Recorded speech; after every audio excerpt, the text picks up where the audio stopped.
예레미야 애가는 예루살렘이 멸망한 것을 두고 슬퍼하며 탄식하며 하나님께 기도하는 것입니다. 5편의 시로, 큰 시로 되어서 5개 장이 됩니다. 예루살렘을 여자로 비유하면서 하나님의 공동체를 여자로 비유하면서 하나님께 심판당한 것을 슬퍼하며 하나님의 은혜를 간구합니다. 예레미야 애가의 저자가 누구인지 이 애가 안에 나오진 않지만은 전체적으로 볼 때 예레미야의 예언서와 비슷하기 때문에 예레미야가 썼을 것으로 봅니다. 예레미야에는 한 5개의 중요한 신학적 주제가 나옵니다. 하나님의 주권, 하나님이 모든 것을 다스리신다. 그리고 하나님에 대한 배신이 죄이다. 하나님께 배신한 것에 대해서 죄의 결과로 셋째로 성전과 왕조가 파괴되었다 하는 것을, 성전과 왕조가 파괴된 것을 슬픔에 부르짖습니다. 그리고 고난을 아주 구체적으로 하나님께 말합니다. 사랑하는 가족들이 죽고 기근과 굶주림, 땅과 재산을 빼앗기는 것, 이방인들로부터 조롱을 당하는 것, 이방인의 노예가 되어 핍박을 받는 등의 고통을 말합니다. 그러나 이 모든 슬픔 가운데서 하나님의 구원에 대한 소망이 있습니다. 이스라엘은 회개함으로 하나님께 나아갈 때 하나님께서 다시 이스라엘을 회복시킬 것을 간절히 소망합니다. 먼저 예레미야 애가 1장 오늘 들은 말씀을 봅시다. 하나님께서는 예루살렘을 여인으로 비유하면서 탄식하게 인도해 주십니다. 1절에서 9절 전반부까지는 이 기도시를 지은 시인이 예루살렘을 위하여 슬픔의 노래를 부릅니다. 10절에서 22절 끝까지는 예루살렘 자신이 부르는 슬픔의 노래로 되어 있습니다.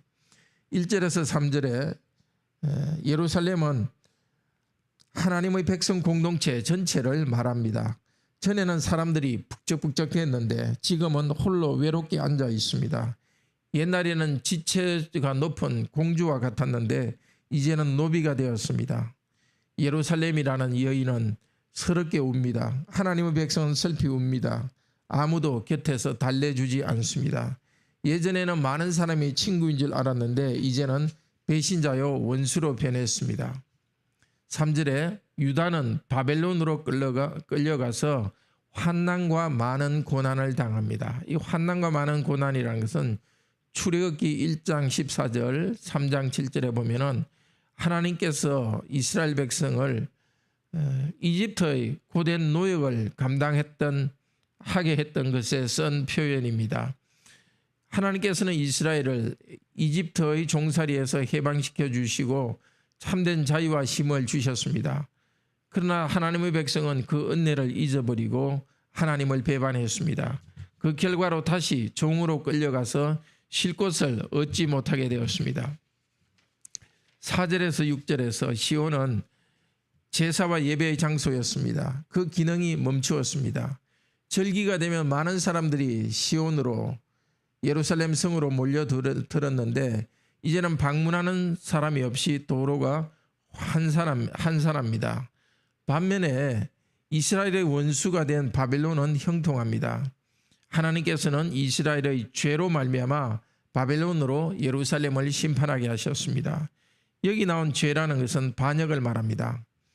이스라엘은 하나님과 언약을 맺고 하나님의 은혜를 의도적으로 배반했습니다. 이 반역대에 대한 심판으로 예루살렘을 멸망했습니다. 과거의 예루살렘은 하나님의 신부로서 하나님께서 주시는 모든 즐거움을 누렸습니다. 그러나 이제는 하나님께 버림받았습니다. 모든 백성이 대적들의 손에 넘겨지고 조롱거리가 되었습니다. 그렇지만 누구를 탓할 수도 없습니다. 크게 범죄함 때문입니다. 마치 간음하다가 벌거벗은 채로 발각된 음란한 여인처럼 사람들에게 큰 수치와 업신여김을 당합니다. 자, 이것을 두고 이제 예루살렘은 하나님께 호소합니다. 이 시를 쓴 시인은 자기가 예루살렘이 되어서 직접 여호와께 호소합니다.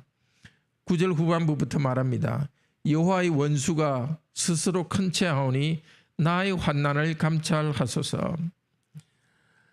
간음죄를 지은 사람과 같은 부끄러운 여인이지만 그 남편 앞에 겸손하게 남편의 은혜를 구합니다. 남편이신 하나님의 은혜를 겸손하게 구합니다. 도우심을, 하나님의 자비를 의지하여서 도우심을 간구합니다. 교만해진 원수를 낮추기 위해서라도 예루살렘의 환난을 살펴달라고 하나님께 간구합니다. 이방인들이 성전에 침입하여서 성전을 파괴하고 거룩한 성전을 더럽히고 있습니다. 10절에서는 성전의 거룩한 보물들도 함부로 약탈해 갔습니다. 하나님 자신의 이름과 영광을 보아서라도 원수들을 내쫓아 달라고 간구합니다. 10절에는 주신 귀한 보물을 팔아서 양식을 마련하고 있습니다. 여기 보물이라는 것은 호세아서 9장 16절에 보면은 자녀를 의미합니다. 이제 예루살렘은 굶주려서 가장 귀한 자녀를 팔아서라도 생계를 유지해야 하는 비참한 처지에 있습니다. 간절히 하나님의 도우심을 바랍니다. 여호와여 나를 돌보시옵소서. 우리들도 죄를 지어서 하나님의 심판을 당할 때 여호와여 돌보시옵소서 하고 하나님의 은혜를 간구합니다. 12절에서 19절은 지나가는 사람들에게 자신의 고통을 호소합니다. 12절에 너희들은 나의 고통과 같은 고통이 있는가 보아라. 이 말은 두 가지 뜻이 있습니다.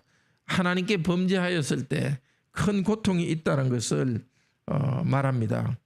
그리고 또 하나 나의 경우를 보아서 죄 때문에 심판받는 나의 경우를 보아서 여러분은 범죄하지 말고 하나님께 순종하라고 말합니다.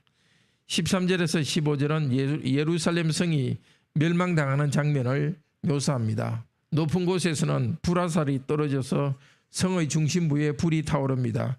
성의 주변에 거물을 쳐서 성 밖으로 빠져나가는 사람들을 붙잡습니다. 그리고 포로로 삼아서 목에 멍에를 묶어서 꼼짝달싹할 수 없게 만들어 끌고 갑니다. 모든 군인들과 청년들을 죽이고 상처 입히고 사로잡아 갔습니다. 그런데 이 모든 일을 행하신 분은 주님이심을, 아도나이 여호와 하나님이심을 인정합니다. 예루살렘을 직접 공격한 것은 바벨론이지만은 그 배후에는 여호와께서 예루살렘을 바벨론의 손에 넘겨주셨습니다. 16절에서 19절에서는 예루살렘은 물같이 눈물을 흘립니다. 이 모든 비참함은 위로자이시며 생명의 회복자이신 하나님께서 떠나가셨기 때문에 웁니다. 사방에 적대적인 세력들만이 가득하고 예루살렘은 그들 가운데 불결한 여인이 되어서 수치심과 공포심 가운데 떨고 있습니다. 18절에 이 모든 불행은 그들이 하나님의 명령을 거역하였기 때문에 당한 일임을 고백합니다. 하나님에게 반역하였기 때문에 당한 일입니다. 그래서 자기들이 심판을 당하면서도 이 심판을 행하시는 하나님은 의로우시다고 인정합니다. 죄 때문에 하나님께 심판을 받을 때 이렇게 고백하는 사람들은 복됩니다. 내 불행이 하나님께 범한 죄 때문이다 이렇게 고백하고 회개하는 자들은 비록 고통이 있지만 그 고통을 통하여서 하나님께로 나가기 때문에 참으로 복됩니다. 이 성도는 주변 다른 민족들에게 내 고통을 볼지어다 하고 다시 한번 자신의 원통함을 하소연합니다. 19절에 나오는 내 사랑하는 자는 유다가 의지했던 애국과 같은 나라를 말합니다. 바벨론이 공격할 때에 사람을 의지한 것은 참으로 헛된 일입니다. 제사장들과 장로들은 백성들을 바른 길로 인도해야 될 자신의 책임을 저버리고 자신의 목숨의 안위만을 추구했습니다. 그들 또한 그렇지만 먹을 것을 구하지 못해서 성 가운데서 목숨을 잃었습니다. 하나님의 정당한 징계가 그들에게 내렸습니다. 20절에서 22절은 마지막으로 다시 한번 하나님께 호소합니다. 원수들을 보복하소서 하고 말합니다. 여호와여 보시옵소서 20절에서 말하는데, 앞서 18절에는 주변 나라들에게 내 고통을 볼지어다 라고 외쳤습니다. 세상 나라들에게 내 고통을 보고 불쌍히 여겨달라고 외쳤지만 아무 관심을 가지지 않았습니다. 주변 나라들 바빌론뿐만 아니라 모압이나 암몬, 에돔, 블레셋 등 예루살렘의 멸망에 동조한 주변의 나라들은 하나님의 백성을 위로하는 대신에 이 재난을 당한 것을 기뻐합니다. 그래서 예루살렘은 주께서 선포하신 날을 간절히 기뻐합니다. 여기 선포하신 날은 하나님께서 이방 나라들을 그들의 죄 때문에 심판하실 것을 심판하시는 그 날을 말합니다. 주님께서 선포하신 날, 자, 그 날 어떻게 하실 것입니까? 22절에 그들의 모든 악을 당신 앞에 가져오게 하시고 나의 모든 죄악들로 말미암아 내게 행한 것 같이 그들에게 행하여 주시옵소서 하고 간구합니다. 예루살렘은 탄식이 많고 탄식하면서 병들었습니다. 자신의 죄와 심판으로 말미암아 대적들이 하나님의 이름을 모욕하는 것에 대해서도 탄식하며 슬퍼합니다. 하나님께서 주의 날에 열방을 주의 나라들을 심판하심으로써 온 세상에 공의를 세우실 때 예루살렘의 회복은 비로소 성취될 것입니다. 형제자매 여러분, 예루살렘은 하나님의 심판을 받아서 철저히 파괴되었습니다. 그러나 이 고통스러운 상황이 예루살렘에게는 큰 복이 됩니다. 큰 고통을 당하면서 탄식하면서 자신들의 죄를 깨닫고 회개하며 하나님께 나아가는 계기가 됩니다. 깊은 절망 가운데서도 예루살렘에게는 소망이 있습니다.